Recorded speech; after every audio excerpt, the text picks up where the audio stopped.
I've been already reviewing a few of your portfolios, a fair amount of them through my private community, and they all have the same mistakes. In particular, 5 of them, and I do have 2 videos more in depth about this. One about how to do a photography portfolio the right way, and another one about mistakes to avoid. But in this video in particular, I'm gonna tell you just 5, because these 5, everyone does them, me included at the beginning, so there is nothing wrong about it, but I thought I would do a video because everyone is doing this, and I'm telling you the same to every one of you. So if you are new to my channel, I'm a professional photographer and creative director, and I'm based in London. I'm a full-time freelancer, so if you like this topic and you like photography and creativity, please feel free to subscribe because I bring you weekly videos, and hopefully when I can travel again, I'm gonna introduce travel videos, but all related to photography. So if you like that, please subscribe and click the bell button. So the first mistake would be that you share too many categories. This is super confusing for the client. So you have a specific niche. I mean, if you follow my channel, you know that I'm very friendly to be into many niches because that's gonna make you a better photographer and you're gonna be super versatile when you don't have clients. So if you don't have portrait photography clients, you may have, I don't know, product photography clients. So I push you always to learn within many niches. But if you have a portfolio and you share too many categories, make sure you organize them properly in the website or on Instagram. I do have a video about this as well, about how to do different photography portfolios in Instagram in one account. But I don't recommend you this if you saw my videos before, and you will know why if you take them out. But if you go for Instagram, make sure you divide all the niches properly, and if you go through a website, you can take mine as a reference as well. I have everything super well categorized. The client cannot be confused. If you put all the categories together and you put a portfolio of your photography and then you put, I don't know, portrait photography and then landscape and then product all together, that's super messy and you're gonna confuse the client, because the client gonna go to your website and they're gonna be like, okay, what is he doing or what is he doing? It's like, what is his niche or her niche? Make sure you shoot within many categories to organize them properly to don't confuse the client. And it wouldn't hurt you neither if you have clients to ask them feedback about your website. I do this all the time, and my website now, for me, in my opinion, is spot on. I convert so many clients as well, and I ask all my clients still, what do you feel about my website? Is it easy to navigate? Do you like it? I ask them as well if it's clear for them what I do. And they all agree that they love it, it's super clean and very well categorized. So make sure everything is super categorized and super clean in your website or on Instagram. You are sharing too many photos. This is another huge mistake I used to do as well. First of all, the website is gonna be so slow to load, and guys, people don't have time and people don't have patience. And I'm the first one. When I'm checking websites and they take long to load, I step out. It takes half a second for people to step out of the website, so make sure the pictures you upload are low resolution, so they load quick, and you don't put too many. And the other thing about this is, for me, less is more. So you have like an incredible portfolio and you have 50 incredible images, maybe you wanna put them all. But in my opinion, it's better to put just a few that people say wow and they get very surprised and they love it, than put too many and then get people scrolling and they get tired of it.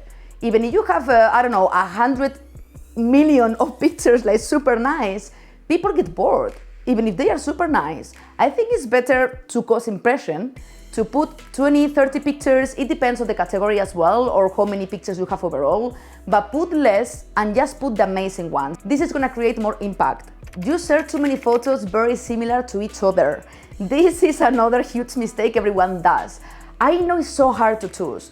I shoot a lot. You wouldn't even believe it's too much, and I had to correct myself. This is a huge mistake I do. So I'm shooting with a model or with whoever I'm shooting with a London artist, it doesn't matter. I make sure I shoot maybe 300 shots. So then it's so hard to choose the right ones or the best ones, because maybe there is one I like and there is like 8, they are very similar between each other and I like them all. And it's so hard to choose, guys, and this is a problem I still have after more than 10 years of experience in photography.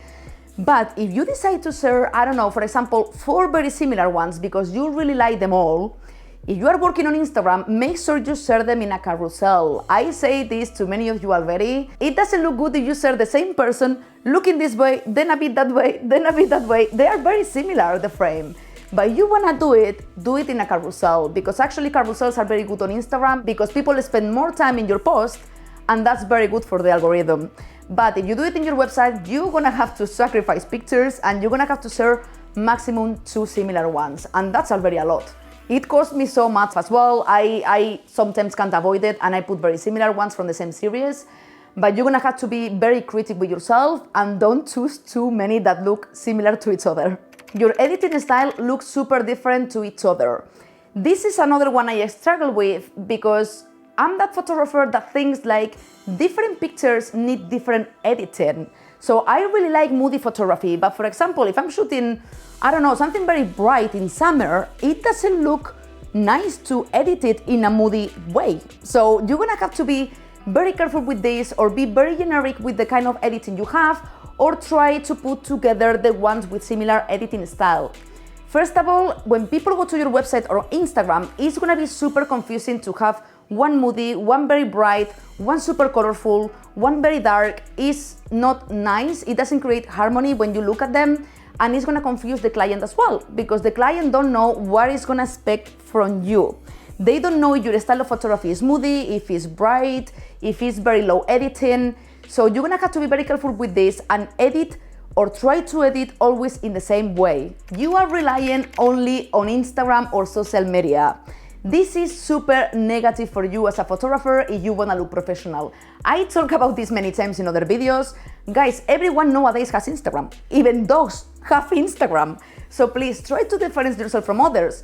Nowadays websites are super cheap, so you don't have the excuse anymore. I used to have a website since I started 14 years ago, when photography was just my hobby. And there was not these cool platforms where you can design them yourself and they were cheap. It was real hard to have one, and I had to design it myself. It was messy. So the one I use right now, because so many of you are asking me which one I use, I mentioned it time ago already. I use Squarespace, and I'm not a sponsor. I wish one day I will, but I'm not sponsored by them. I just love Squarespace. With Squarespace, I create my own blog.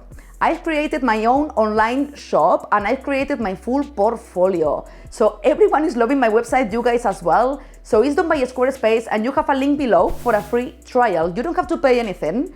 Go check it out, try it, play around with your pictures and with the templates, because you have so many templates to choose from, and see if you like it.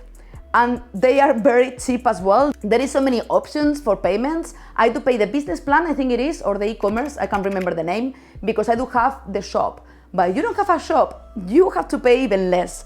So check it out, try it, and if you like it, make yourself a website. Even if you don't use Squarespace, it doesn't matter. Whatever you use, do a website to look professional, have your business email, and be way much more organized in terms of categories. And if you struggle with making a website, I do have a video explaining how to do a photography portfolio the right way, and that's gonna help you a lot, because I walk you through all my website and how I structure everything to make sure I attract clients, but they don't step out from the website. They basically book me when they go to the website. So go check that video, because if you're gonna do one, it's gonna help you a lot. So guys, I hope you like the video. Please like if you like it, obviously, and it helped you, and subscribe to my channel if you didn't yet. And big love to everyone. See you soon.